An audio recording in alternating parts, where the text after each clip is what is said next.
특히나 요즘 시장에서 이런 얘기 많이 들리실 겁니다. 이더리움에서 XRP로 자금이 이동을 하고 있다. 플리프닝이 곧 현실화될 수가 있다. 딱 들어봤을 때 정말 자극적으로 느껴지죠. 저도 처음에는 또 누가 분위기 띄우려고 던지는 말 아닌가 뭐 이런 생각도 했습니다. 그래서 실제 흐름들을 봤을 때 이게 그냥 흘려듣기가 어려운 얘기입니다. 실제로 이더리움 보유자 일부가 XRP 쪽으로 옮겨가고 있고 그 배경을 봤을 때 단순한 가격 비교가 아니에요. 이거는 구조적인 변화, 블록체인 권력이 어디로 이동을 하느냐 이런 문제를 가지고 있습니다. 그렇다면 실제로 여기서 한번 질문을 던져보겠습니다. 이게 진짜 단순하게 코인 시가총액 순위가 바뀌는 이벤트인 건지 아니면 앞으로 시장 권력을 결정지을 수 있는 흐름인 건지 이걸 단순하게 가격 경쟁으로만 보면 안 된다라고 생각을 해요. 먼저 이더리움부터 살펴보겠습니다. 이더리움 같은 경우는 사실상 블록체인 2세대의 중심이죠. 스마트 컨트랙트, NFT, 디파이 이 모든 생태계를 만들었습니다. 그래서 인터넷 위에 인터넷이라는 말까지도 나올 정도인데 시가총액도 비트코인에 이어가지고 늘상 2위 자리를 지켜왔었고요. 근데 문제는 여전히 큽니다. 트랜잭션이 몰리면 수수료가 폭등을 하죠. 속도조차도 느립니다. 저도 직접 써보면서 가끔은 황당했던 경험도 있어요. 100달러짜리 거래하는데 수수료가 30달러가 나온다? 이거는 솔직히 대중 결제용으로는 불가능하겠죠. 그래서 계속 이더리움 2.0 그리고 샤딩, 레이어 2 해결책들은 나오는데 완전히 해결됐다라고 보기는 어렵습니다. 반대로 XRP 같은 경우는 태생 자체가 다르죠. 이거는 아예 처음부터 국제송금, 은행 간의 결제를 바꾸자라고 나왔던 거고 지금도 초당 1,500건 이상 처리가 가능하고 수수료는 거의 무료에 가깝습니다. 제가 직접 써봤을 때도 진짜로 빠르다는 걸 느꼈고요. 은행 입장에서도 이런 효율성을 마다할 이유가 없겠죠. 솔직히 느리고 수수료 높은 이더리움 쓸 바에야 빠르고 저렴하고 쓰기 간편한 XRP를 쓸 수밖에 없다라는 거예요. 이런 상황에서 XRP의 가장 큰 발목을 잡는 게 바로 SEC랑 소송이었죠. 근데 여기에 대해서 소송 자체가 종결이 되면서 시장에서 상당한 의미를 가지고 있습니다. 법적인 리스크가 거치니까 기관이 들어올 수 있는 명분이 생겼고 지금은 RLUSD라는 리플 스테이블코인까지도 발행을 하면서 ISO 2002 국제 결제망 같이 연동되면서 ETF 편입 기대감이 커지고 있습니다. 제도권 진입의 단계가 하나씩 열리고 있다는 거고 이쯤 되면 이거는 단순하게 알트코인이 아니겠죠. 점점 금융 인프라 자산으로서 성격 자체가 바뀌고 있다는 겁니다. 그렇다면 여기서 중요한 포인트는요. 많은 분들께서 XRP랑 이더리움을 그냥 같은 알트코인으로 묶어서 보시는데 그거는 상당히 틀린 접근입니다. 두 코인의 태생과 목적 자체가 달라요. 이더리움은 무대고요. 즉 플랫폼을 만드는 자산인 거고 리플 XRP는 그 무대 위를 흐르는 돈입니다. 결제를 담당하는 자산이기 때문에 이 둘을 비교한다기보다는 서로 다른 영역에서 경쟁을 한다. 이렇게 보시는 게 맞겠고요. 여기에서의 핵심은 다가오는 2030년 정말로 XRP가 이더리움을 넘어설 수 있느냐 이런 여부겠죠. 저는 충분히 가능성이 있다고 봅니다. 여기서 조건은 딱 한 개만 있으면 돼요. 금융 시스템이 얼마나 빠르게 디지털화가 완성이 되고 XRP가 그 중심에 설 수 있느냐. 만약에 전 세계 은행 결제망이 XRP 리플 레저 위로 올라타 버린다? 그러면 그 순간 판도 자체가 완벽히 뒤집히는 거고 그때는 시가총액 순위가 아니라 금융의 뼈대 자체가 바뀌게 된다는 거예요. 그렇다면 이제 가격 얘기를 말씀을 드려보도록 하겠습니다. 최근에 XRP 1,000달러 간다 이런 얘기 정말 많이 들리셨을 겁니다. 근데 저는 솔직히 그 숫자 들었을 때 이거는 사람 심리 자극하려고 만든 말 같다 이렇게 생각을 했었는데요. 그렇다고 또 완전히 또 허황된 얘기는 아닙니다. 왜냐하면 과거에 실제로 39,000% 급등한 적이 있었기 때문에 역사적으로 본다면 불가능한 숫자는 아닙니다. 다만 여기서 조심하셔야 되는 거는 이거는 확정된 미래가 아니라는 거고 그냥 가능성의 영역일 뿐이다라는 거예요. 그렇다고 또 반대로서 0.13달러까지 폭락한다 이런 비관론도 있는데 이거는 또 지나친 공포 주장이겠죠. 결국에 숫자가 아니라 구조를 보셔야 되는 거고 어떤 인프라가 깔리고 있는지 제도권이 어디로 움직이고 있는지 이런 것들을 읽는 게 우리 구독자분들의 역할입니다. 그렇다면 다가오는 2030년까지 XRP가 이더리움을 제칠 수 있느냐? 저는 충분히 가능성이 있다라고 보고 있는데요. 다만 이런 것들이 단순하게 코인 가격이 몇 배 오르는 문제가 아니라 금융의 권력들이 어디로 이동을 하느냐에 달려있겠죠. 그래서 저는 이번 플리프닝 논쟁에 대해서 그냥 순위 다툼 정도로만 보진 않습니다. 앞으로 10년 우리가 어떤 블록체인 미래를 맞이하게 될지 여기를 보여주는 중요한 신호인 거고 결국에 투자는 두 갈래라는 거예요. 눈앞의 숫자에 흔들리실 건지 아니면은 구조를 읽고 미리 준비를 하실 건지 저는 후자가 진짜라고 생각을 합니다. 그리고 이 싸움 자체가 이 방향성은 앞으로 우리의 투자 인생에 아주 큰 영향을 주게 될 수밖에 없는데요.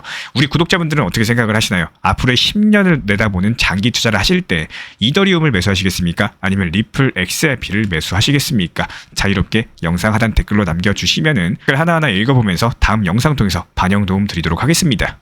게다가 오늘 시점 상당히 흥미로운 전망이 나왔는데요. 바로 최근에 인공지능 모델 챗GPT-5가 내놓은 분석입니다. XRP, 그러니까 리플의 토큰이 시가총액에서 이더리움을 추월을 하면서 비트코인 바로 뒤라고 할 수 있는 시가총액 2위 자리에 XRP가 올라설 수 있다는 시나리오인데요.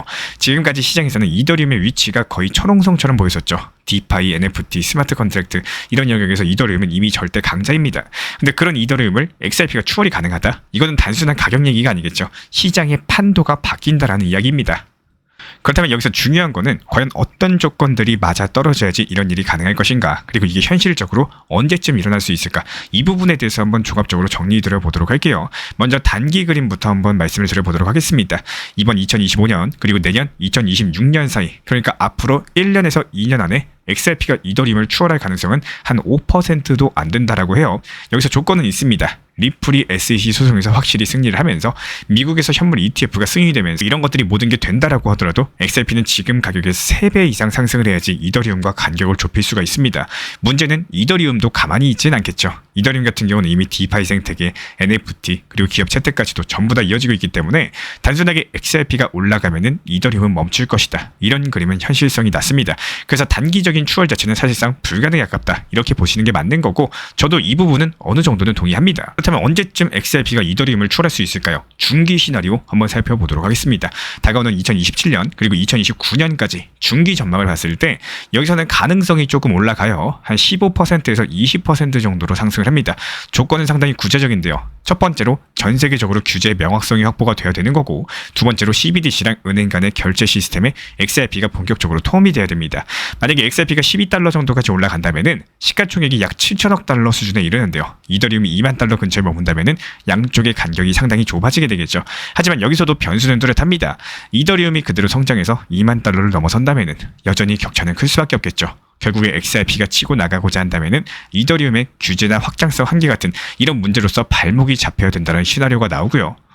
여기에 대해서 장기 시나리오는 어떨까요? 가장 흥미로운 부분이고 확률 자체도 가장 높아지고 있습니다. 2030년 이후 이때는 가능성이 무려 25에서 30%까지도 올라간다고 하는데요.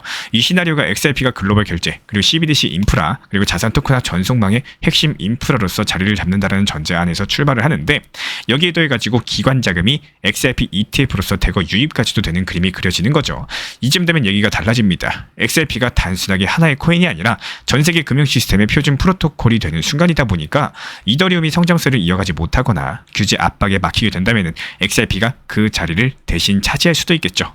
그리고 여기서 한 가지 더 짚고 넘어가셔야 될 게 있습니다. 많은 분들께서 XRP가 당장 100달러, 1000달러 간다는 얘기를 하세요. 근데 현실적으로는 이런 이더리움의 성장 속도를 절대 무시하시면 안 된다는 거예요. XRP는 본질적으로 결제 인프라 자산이죠. 반면에 이더리움은 웹3 생태계 자산입니다. 이 둘은 같은 트랙에서 경쟁하는 게 아니라 완벽하게 판 자체가 다른 데서 뛰고 있다는 거고, 그래서 XRP가 이더리움을 추월한다는 거는 단순하게 가격 싸움이 아니라는 거예요. 금융 시스템의 패권이 바뀐다는 뜻이기 때문에 이런 부분들 오해하시고 접근하면 시장을 제대로 읽지 못하게 됩니다. 미리 말씀을 드리는 거고요. 추가적으로 XRP가 이더리움을 뛰어넘을 가능성에 대해서 단기적인 추월은 거의 불가능하다고 보는 게 맞습니다. 그리고 중기적으로는 규제랑 CBDC 통합 자체가 관건인 거고, 장기적으로 봤을 때는 2028년에서 2030년 사이 만약에 XRP가 글로벌 금융 인프라의 핵심으로 자리 잡게 된다. 그렇다면 이더리움을 추월하는 장면이 현실이 될 수가 있다는 거예요. 단순한 코인 가격의 문제가 아닙니다. 돈의 구조가, 금융의 판도가 바뀌는 문제이기 때문에 우리가 이런 흐름들을 왜 주목을 해야 되느냐? 바로 여기에 답이 있기 때문인데요. 앞으로 XRP랑 이더리움의 경쟁은 단순하게 누가 더 비싸냐가 아니라 누가 글로벌 시스템의 중심으로 자리를 차지하느냐, 그 싸움으로 이어지게 될 겁니다. 그리고 그 순간이 오면은 암호화폐 시장만의 이야기가 아니라 전 세계 금융 질서가 바뀌는 신호탄이 될 수가 있다는 거예요. 저는 이걸 보면서 단순하게 투자 타이밍을 넘어가지고 우리가 앞으로 어떤 세상에 살게 될지 그 방향을 보여주는 상당히 중요한 힌트다라고 생각을 했고요. 리플 XRP 투자에 있어서 이제는 투트랙 전략이 반드시 필요해지고 있습니다. 무턱대고 몰빵하거나 반대로 또 손 놓고 기다리는 시대는 끝났어요. 첫 번째 트랙은 매달 분할 매수하시면서 시장이 빠지든 말든 일정 비중으로서 리플을 꾸준히 모아 나가시는 겁니다. 이거는 시간과 리스크를 분산할 수 있는 가장 효율적인 전략인 거고, 그리고 두 번째 트랙은 남은 현금 비중으로 알트코인 단타로서 굴려나갑니다. 수익이 나면은 그거를 다시 리플에 재투자하시면 되는 거고, 이게 바로 수익을 만드는 순환 매수 전략이 되실 거예요. 그런데 여기서 중요한 거는 단타 하실 때 조심하셔야 되는 거예요. 단타 매매 중독되면 끝장입니다. 이 매매 중독을 절대 조심하셔야 되는 거고, 예를 들어 가지고 시장이 과열인데도 지금 아니면 기회가 없다, 이런 조급한 생각에 RSI 지표가 이미 고점인데도 불안해서 또 들어가고 결국에 수익은커녕 손실만 쌓이게 되실 겁니다. 그래서 저희 채널 차원에서는 한 가지 원칙이 있습니다. 확률이 높은 날만 진입을 하세요. 그리고 시장 전체가 과매도 구간일 때, 비트코인 기준 RSI가 바닥을 찍을 때, 그때 알트코인 중에서 최근 거래량이 급등한 종목이 과매도의 경우 MACD, 볼린저 밴드, 이동평균선과 일목균형표 참고해서 신중하게 매수 진입 타점 들어갑니다. 그리고 그 외에는 아예 매매를 쉬는 날도 반드시 있어야지 진짜 단타인 거고, 그렇다면 이걸 어떻게 구별할 수 있는지 궁금하실 거예요. 여기서 챗 GPT가 등장을 합니다. 저희는 챗 GPT를 단순한 도구로 쓰지 않습니다. GPT한테 오늘 확률 높은 진입 타이밍이냐 이렇게 물어볼 수 있게 맞춤 프롬프트를 사용을 하는데요. 그리고 그 결과에 저의 실전 매매 노하우 30%를 덧붙여가지고 GPT 시그널을 보완합니다. 어떻게 하는지 궁금하신 분들 GPT 검색력과 활용 전략을 이용해가지고 이 두 가지를 한 방에 알려드리고 있습니다.